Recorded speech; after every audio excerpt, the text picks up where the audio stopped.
17h30, le rendez-vous, le premier débat. Pensez-vous que les comportements dangereux sur la route se multiplient? Vous votez sur le compte Twitter et Facebook. Vous donnez votre avis. Et pour l'instant, votre avis, c'est 73%. Oui, mais continuez. Et puis surtout, vous allez vous faire une opinion avec, bien sûr, nos vraies voix, Jean-Luc Benamias, Jérémy Stubbs et Karine Tapiero. Et puis notre invité, le porte-parole de l'Automobile Club Association, Yves Cara. Allez, ambiance, musique. Les vraies voix Sud Radio. Bon, c'est un peu tendu sur les routes. Regain de tension, perte de fluidité avec les travaux, la multitude de radars. Du coup, ça crée des embouteillages monstres. On sent que les comportements deviennent dangereux parce que certains sont énervés.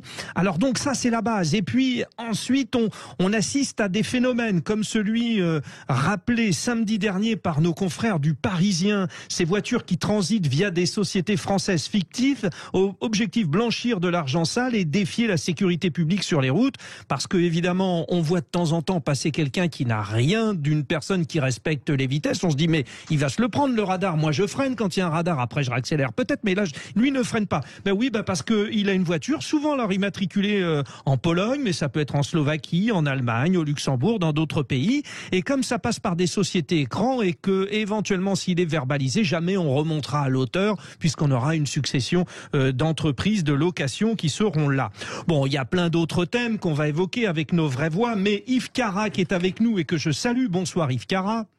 Bonsoir Frédéric, bonsoir à toutes et à tous. Alors déjà avec vous, vous qui avez un œil d'expert précis sur la question, c'est un ressenti, là on le voit avec les auditeurs de Sud Radio, oui des comportements plus dangereux, alors peut-être pas plus nombreux, mais sur certains cas plus dangereux, vous le ressentez, vous le constatez ?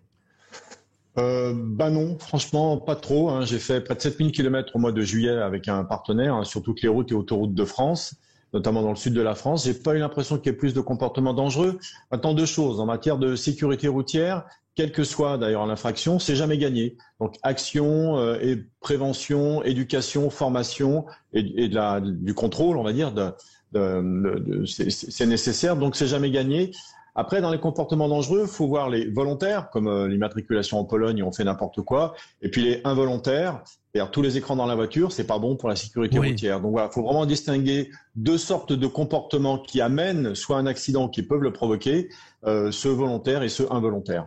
Alors Yves Cara, vous savez qu'on a beaucoup de débats de société, notamment sur Sud Radio, qu'on parle beaucoup d'incivilité, de non-respect, de violence. Alors à chaque fois ça crée des débats, ça ne veut pas dire que c'est de fait, mais cette espèce de tension de la société qui a été renforcée par la période Covid avec tout ce que ça a entraîné, fait aussi que sur la route ça se ressent. Il y a un peu les conducteurs, certains conducteurs sont devenus un peu violents quand même.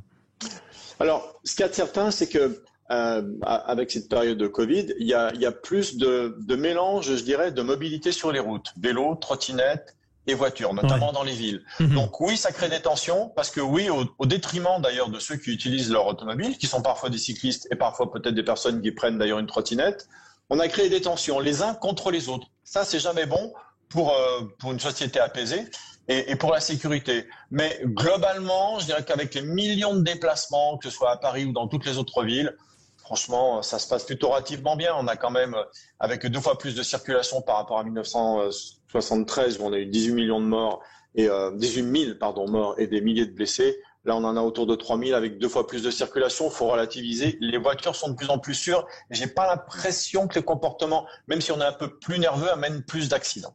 Bon, très intéressant, Corinne Tapiero, le constat d'Yves Cara, parce que c'est un constat qui est objectif. Finalement, quand on a eu son constat, on se dit bon, il y a quand même le phénomène des rodéos. Il faut le relier. Ces problèmes-là de fausses plaques d'immatriculation, la violence, on l'a vu, c'est tendu, la mobilité dans les villes, tout ça. On se dit que bon, on a tous fait l'effort, mais on n'a pas fait l'effort contre les derniers gros dangers.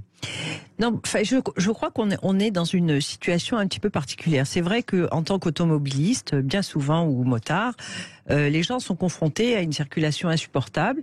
Et pour moi, le plus grand danger, c'est le fait d'être bloqué pendant des heures dans des embouteillages. de finalement ne pas s'arrêter suffisamment souvent parce qu'on veut arriver à destination et quand le parcours est trop long, c'est un petit peu difficile. Ça peut peut-être représenter un danger. Mais effectivement, alors vous avez évoqué là des situations de conflits qui sont des situations de délinquants, de hauts délinquants, de haut vol et enfin, des mecs qui font un rodéo. Enfin, je sais même pas comment on peut les considérer autrement. Les truands là, des plaques minéralogiques et des voitures qui viennent d'un petit peu partout. C'est de la délinquance organisée. Donc contre ça, il y a sûrement des moyens avec lesquels il faut lutter. Mais je crois que c'est un peu dommage aussi de toujours présenter l'automobile comme un danger potentiel, ne serait-ce qu'à Paris, on court moins de risques à traverser sur un passage protégé, parce qu'il n'y a plus de clous aujourd'hui. Ma bonne dame. Un passage protégé et qui est emprunté par les voitures que de traverser sur le même passage protégé emprunté par les cyclistes, qui ne s'arrêtent jamais pour un piéton, quoi qu'il arrive. Donc c'est vrai que ça crée des tensions. C'est-à-dire cette nouvelle cohabitation. C'est vrai que ça crée des tensions. Moi, je vois régulièrement des engueulades. Il n'y a pas d'autre mot entre cyclistes et piétons parce que on n'a pas pensé la place du piéton dans les villes. Et je trouve ça extrêmement dommage. Bon, alors, excusez-moi, je change de casquette et puis je vous donne la parole à tous. Mais bon, sur le cyclisme, je vais vous parler de mon expérience. Je suis un ancien coureur cycliste, alors amateur, mais en compétition, je roule 4000 km par an d'entraînement pour m'entretenir. Et puis, j'ai commenté dans des médias pendant plus de 20 ans le cyclisme. Aujourd'hui, je peux vous assurer que le comportement envers nous, les cyclistes, c'est-à-dire ceux qui s'entraînent, qui font la partie sportive, ont complètement changé. Moi, j'habite en région parisienne, je m'entraîne dans la forêt de Montmorency. Les gens qui rentrent de Paris, qui ont vu des gens en Vélib ne rien respecter en vélo, quand ils me voient, moi, alors que je suis bien à droite, pètent complètement les plombs. J'ai rien fait, mes amis cyclistes non plus. Mais il y a une vraie agressivité. C'est un contexte. Alors, avant de redonner la parole à Yves et puis à nos deux vraies voix, je voudrais aussi donner la parole sur le 0826 300 300 à Cédric. Cédric qui nous appelle de l'Hérault. Bonsoir Cédric. Bonsoir tout le monde, bonsoir à monsieur Yves Carin. Alors, vous êtes routier, vous êtes routier, Cédric, c'est ça ? C'est totalement ça. Alors, quand j'entends votre personne qui dit qu'il fait 4000 km sur un mois ou sur 2 mois, moi, c'est ce que je fais environ par semaine. Oui, non, mais je disais à vélo, je disais à vélo. C'est parce que il y avait votre collègue qui disait ça tout à l'heure. Ah, d'accord, aussi. Effectivement, on fait entre 2008 et 3000 km semaine, en dormant dans les camions et tout ça. Et j'avoue qu'en ce moment, en fait, il serait bien d'éduquer les automobilistes sur le principe du dépassement des véhicules. Il nous arrive de temps en temps d'être obligé de dépasser des véhicules de façon rationnelle lorsqu'on doit laisser un corridor de sécurité sur autoroute, qu'eux ne laissent pas. Moi, je me sers de mes clignotants tout le temps et j'ai cette fâcheuse manie de mettre mon clignotant. Oubliez pas le clignotant non mis, c'est 3 points. J'en ai parlé ce week-end à des amis et la femme d'un de ses amis me dit « Ah bon ? C'est obligatoire le clignotant ?» Oui, le clignotant est obligatoire, mesdames et messieurs. Donc voilà, interdiction également de rester sur la voie du milieu, ce qui a généré justement vendredi, en rentrant à la maison, un accident sur la 9. Donc effectivement, il y a des moments où en fait, j'aimerais que le gouvernement puisse dire aux automobilistes, aux motards et aux routiers également, écoutez, on va vous faire des stages, vous, automobilistes en camion, vous allez voir un véhicule de haut, vous allez voir ce qui se passe de haut, vous allez voir comment on travaille, comment on roule. En plus de ça, en ce moment, je rentre dans la ville de Cannes, on est une centaine de camions à préparer le salon nautique de Cannes. Donc effectivement, on rentre 10 camions par jour dans Cannes et c'est une catastrophe phénoménale. Ça doit être une galère, mais on passe, il n'y a pas d'accrochage, ils nous respectent, on rentre sur une zone qui est à 20 km/h où le piéton est prioritaire, je fais très attention. Voilà. Donc on fait des choses sur lesquelles on devrait faire attention, mais effectivement, il y a des cas de routiers et même je demande à la gendarmerie qu'est-ce qu'ils font des fois, pourquoi on n'a pas une gendarmerie véritablement autoroutière comme il y a en Allemagne. Moi j'ai doublé des routiers, les gars sont en train de regarder la télé. en conduisant des semis sérieux. Alors il y a ça, mais il y a d'autres choses. Il y a plein d'autres choses. Les gars, en matière dangereuse, qui sont limités à 80, comme ce sont des tractionnaires, c'est des camions qui roulent à 90. Et tout à l'heure sur l'autoroute, sur la nationale, le gars, je suis à 80 parce que c'est limité à 80, il me double à 90 avec du gasoil. Donc un matériel, de la matière dangereuse. Je ne comprends pas. Et là, effectivement, si on avait une véritable police autoroutière ou police routière comme il y a en Allemagne, je vous prie de croire que, ayant fait de l'Allemagne, quand on se fait attraper en Allemagne, le PV, on l'a à la maison, et on a intérêt à le payer. Cédric, voilà, très intéressant, très intéressant. Merci. Oui, non mais c'est une vraie proposition. Alors, on va avoir deux réactions encore. Merci, Cédric, au 0826 300 300. Je sais que Jean-Luc Benamias voulait évoquer la question des routiers. Je viens vous voir, Jean-Luc, c'est promis. Mais avant Yves Cara, là, il est dit des choses essentielles. Quelqu'un qui sur une 4 voies roule tout à gauche à 60 à l'heure, c'est tout aussi dangereux. Oui, complètement. Alors, j'ai rencontré des dizaines de routiers, j'ai discuté avec eux au mois de juillet, justement, sur les autoroutes. Il y a un vrai sujet, effectivement, de circulation sur l'autoroute. La voie de gauche, la voie du milieu a été évoquée, c'est vrai, c'est une catastrophe. Il y en a qui achètent la voie du milieu et qui font leurs 500 km au milieu. Le corridor de sécurité qu'on doit respecter lorsqu'une voiture est arrêtée, c'est dans le code de la route, depuis 2018, donc ça peut être sanctionné aussi. Le clignotant et tout simplement les distances de sécurité aussi. Des fois, il y en a qui se prennent, je sais pas, pour des champions du monde de rallye, qui sont à 3 mètres de la voiture devant, ils se rendent pas compte qu'on fait, je crois, 36 mètres à 130 km/h à la seconde. Donc vous baissez les yeux, vous avez fait 36 mètres. Donc oui, il y a un vrai sujet effectivement sur l'autoroute et c'est pour ça d'ailleurs qu'il y a une camionnette des patrouilleurs qui est percutée chaque semaine, le plus souvent par des camionneurs, c'est vrai, qui regardent effectivement, comme l'a dit votre auditeur, la télé et qui regardent pas devant. C'est ahurissant, quoi. Ouais. Jean-Luc Benamias, alors là, je sais que c'est quand je vous ai tout à l'heure appelé pour préparer le débat, vous m'avez dit, moi, là, ça me fait penser aux camions. Allez-y, Jean-Luc. Ça me fait penser pas à tous les camions. Je suis très content de l'auditeur et des déclarations de Yves Cara avec laquelle, ça va peut-être les surprendre, je suis à 95% d'accord. Mais ils le savent mieux que moi. Le problème essentiel, c'est le fait que des camions circulant sur nos différentes autoroutes sont des camions issus de l'ensemble de l'Union européenne, avec des règles qui ne sont absolument pas les mêmes, une surveillance qui n'est pas la même. Les camionneurs français et de quelques pays européens, l'Allemagne, l'Autriche et la Suisse, même s'ils ne sont pas membres de l'Union européenne, sont très contrôlés. Ce sont des camionneurs qui travaillent, vous le savez mieux que moi, sans doute, plus de 12 heures. Et effectivement, ça crée des choses absolument extrêmement risquées. J'ai un exemple, le camionneur qui vient de prendre la parole, j'ai oublié son nom, excusez-moi. Cédric. Le sait, la semaine dernière, ou il y a 15 jours, sur Bolène, juste à la sortie de Bolène, 2 camions sont doublés. Je crois qu'il n'y a pas eu d'incident très grave, mais enfin ça a mis le feu autour de Bolène, ça a arrêté l'autoroute pendant 3 heures. Tout ça parce qu'effectivement, un certain nombre, je dis bien pas tous les camionneurs, un certain nombre de camionneurs sont à payer à la pièce, payer autant.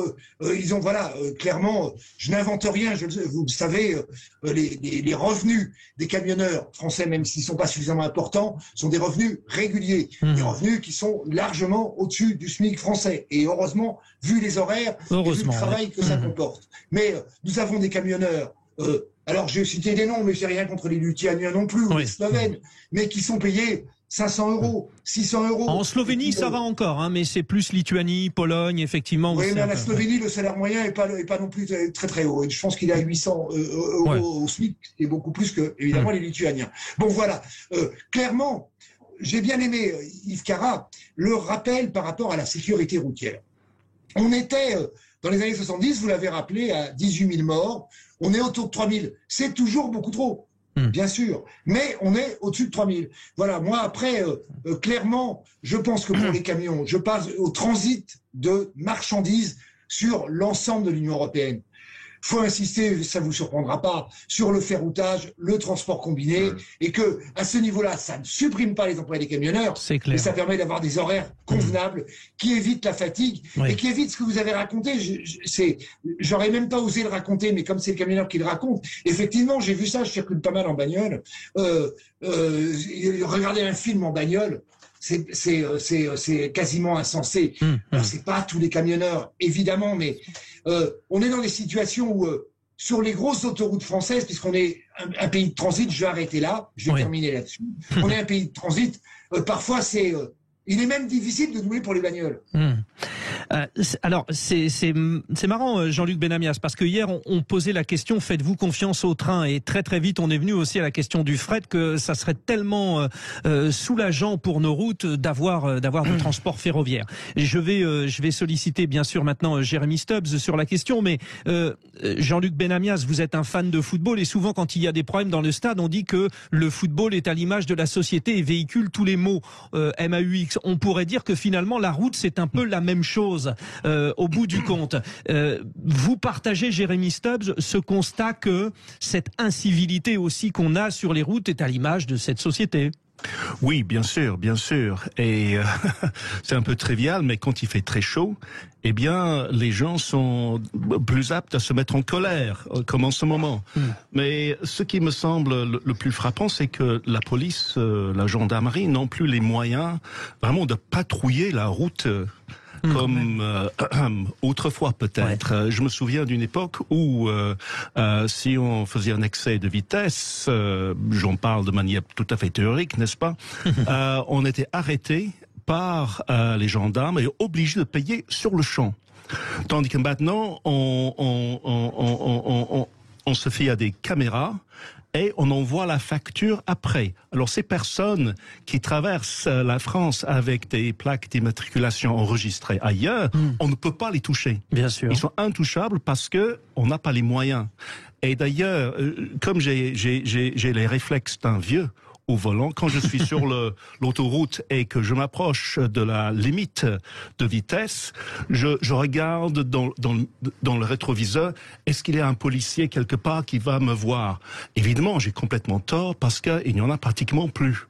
Ah oui, c'est une patrouille en avion, en hélicoptère au-dessus des autoroutes au moment des départs en vacances. Quelquefois, et je ne blâme absolument pas les policiers en tant que tels, mais je veux dire qu'à une époque, on avait l'habitude de tomber sur une voiture de police assez régulièrement et au besoin d'être interpellé par les policiers. Mais alors, autrefois, on avait un autre regard sur la police aussi. Bon, alors, la conclusion avec Yves Carra. Alors, Yves, si j'étais politicien, on me qualifierait de populiste, mais bilan de l'opération, c'est allez, on nous embête pour un dépassement de 10 à l'heure et on perd des points et on paye des amendes, quand il y a des grosses bêtises et que ça, finalement, rien n'est trop fait pour anticiper. En guise de conclusion, c'est ça, Yves? Oui, rapidement, faut pas focaliser uniquement sur la vitesse. C'est pas le premier facteur d'accident. C'est l'alcool, c'est la drogue, c'est les écrans, c'est l'inattention en général. La vitesse est un facteur aggravant, évidemment. Un accident à 20 km/h ou à 130, c'est pas la même chose. Mais ne focalisons pas sur la vitesse. C'est de loin pas le premier. La première cause d'accident, même si chaque excès de vitesse, même le plus petit, est déconseillé, évidemment. C'était un plaisir, Yves Carra. Je vous ai tellement apprécié dans votre première vie, et puis dans la deuxième, vous êtes très fort, je le rappelle, porte-parole. Eh bien, Frédéric, j'allais vous dire la même chose, parce que je vous ai beaucoup écouté en commentaire sportif, et j'ai aussi beaucoup apprécié. Ah, c'est gentil. Chacun ses compliments aujourd'hui. C'est très gentil. Ben ça me fait plaisir. Alors, vous savez ce qu'on va faire, puisque tout le monde s'est fait plaisir. Là, on va aller se gratiner un petit peu, parce que c'est le jeu du roi de l'info dans un instant, et les 3 vraies voix vont devoir relever le défi. Et là, c'est moins gentil. Allez, à tout de suite.